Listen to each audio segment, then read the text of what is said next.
Dan, thank you for your time today. I came across the story of the project One Last Wave through ESPN, and I was fascinated with the impact of this program and this initiative.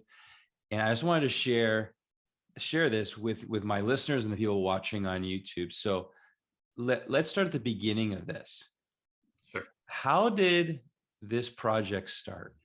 It was a little bit strange. I had lost my father to pancreatic cancer after an 8-year battle, and then lost my dog and really best friend of 15 years about 6 months after that. And then COVID hit and ended up losing a grandmother and 2 aunts as well. And during that time when we were so isolated, we were sort of unable to really honor the people that we had lost in the traditional ways that we were accustomed to. And I felt lonely in those moments, feeling that I was struggling with something and not able to connect other individuals about it. And so I was looking for ways to sort of reconnect to my dad, and we had always had this bond of adventure together. We had done all sorts of adventures all over the world ever since I was a little kid. And so I decided to write his name on one of my surfboards, and I sort of turned to surfing during that time as a way to de-stress and cope with some of the things I was dealing with. And so I put his name on one of my surfboards and paddled him out into the ocean. And it was in that moment that I felt connected to him again, that we were on another adventure together. And it was something that I was looking for a long time. And so because of everything that was going on in the world, I thought that there was other people also who were sort of struggling in a similar way, feeling sort of lost and alone and unable to honor the people that they had lost. And so I came out of the water and grabbed my phone, recorded a video on TikTok and put it up there. And it was really just this open invitation to anyone who was struggling, who had a loved one who had a connection to the ocean or loved nature. And I didn't have any expectations that anything would happen to it. And I woke up the next morning and the video had gone viral, and I was getting submissions from people all over the world. And so I decided to start that project. Really what it is just writing the names of these lost loved ones on surfboards as a way to memorialize them out there and in a place that was important to them. That was goofy, but I've had a couple goofy TikTok videos go viral. Yeah, sure. One of my biggest ones was of the Michigan Wolverines marching band at a Michigan football game. It was a very trivial video. Yep. Yours wasn't trivial, because as I'm looking at you right now, I'm thinking that board behind you has at least 100 names on it? 2031.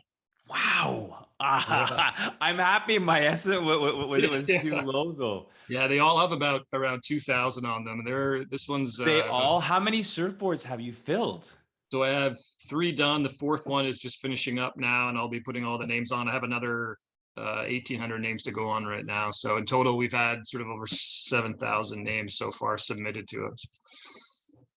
Yeah, it's when you look at the boards and you see all the names on it, you're out in the water. It's something to see. That's such an amazing thing. Sometimes social media can be divisive. It can cause arguments. The community, whether it's on your TikTok or the Instagram, which is how we connected, how has this given you encouragement?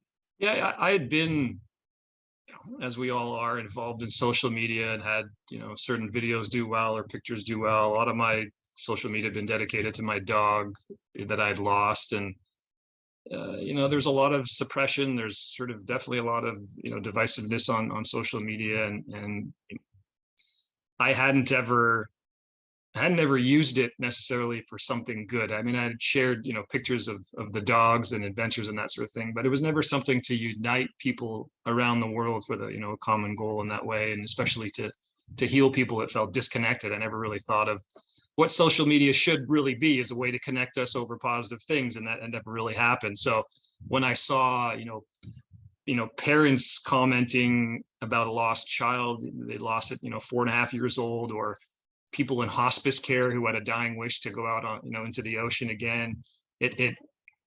My vulnerability in those moments about my father and my dog, I think encouraged other people to share. And then the more people that shared their stories of their loved ones and were vulnerable and courageous to do so, I think it gave the confidence to other people to do the same thing. And we've created this community of people that it's a healing thing to see other people sharing about that, because grief is often such a lonely journey to take, and you feel that at so many points during it.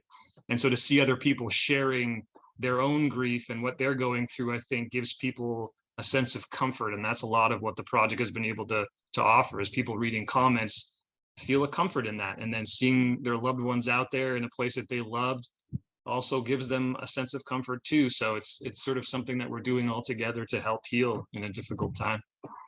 I have a question, and it's a selfish one.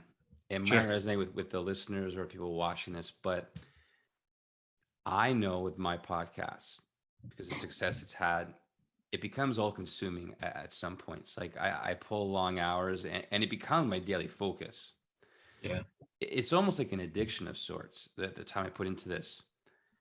On your behalf, when you're making this impact, and it's a really good thing, how do you keep that balance with other things in your life? Because maybe it's my just personality where it's a work addiction. Yeah. How do you ensure that the community, that this project, it doesn't become all consuming and the only priority in your life? Does that make sense? Yeah, no, it does. I mean,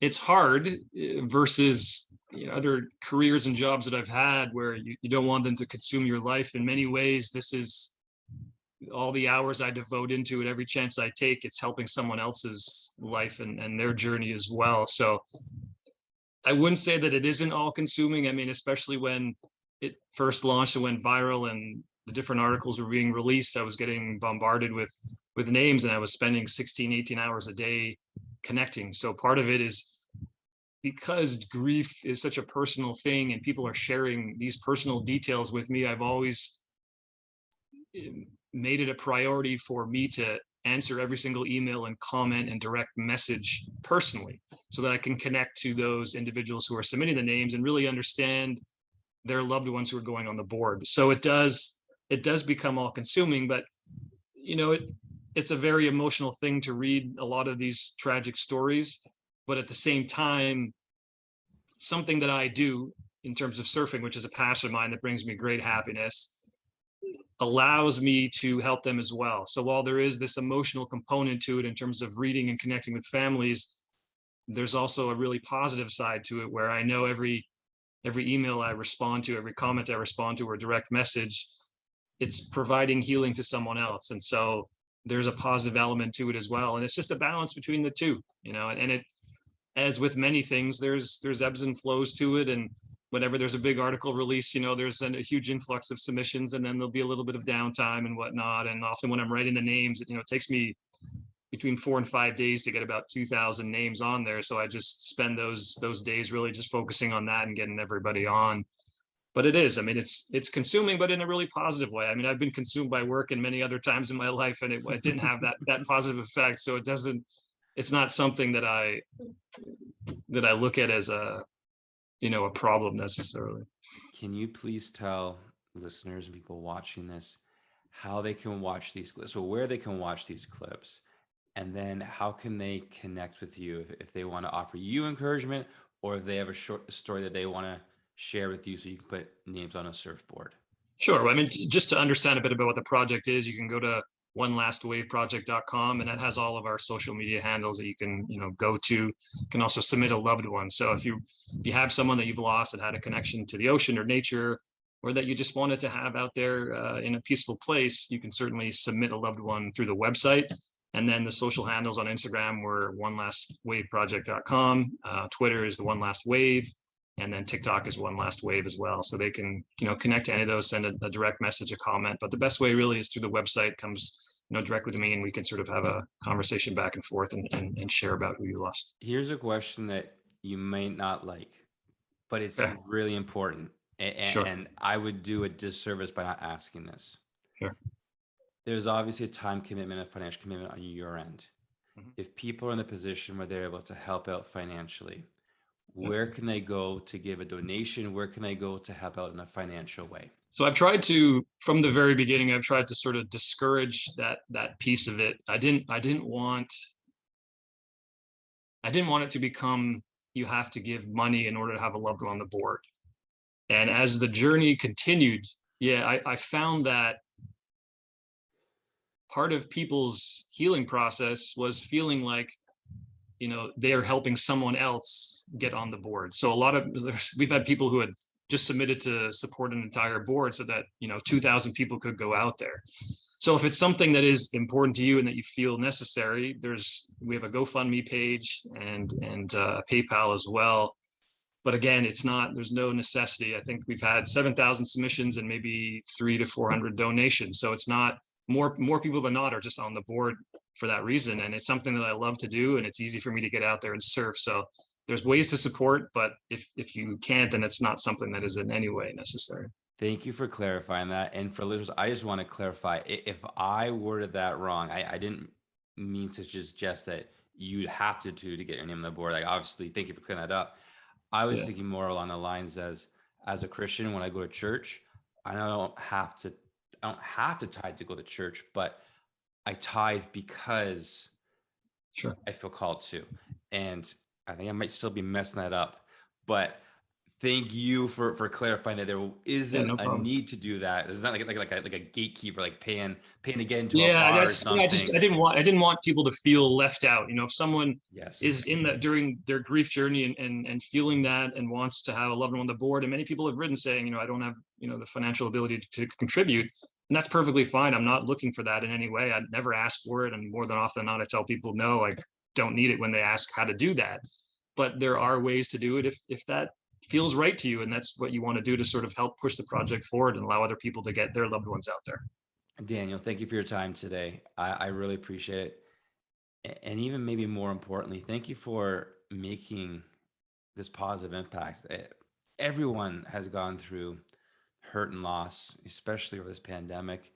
And I think how you've used that hurt, instead of weighing you down, is lifted you up and other people up. I think that's just a powerful thing. And I appreciate your time and being able to share that message with other people who might need that encouragement. So again, thank you for your time today. And thank you for this amazing project that's having a great impact across society. It's my pleasure, true honor to do, and thank you for sharing the story. It means so much to me to do that.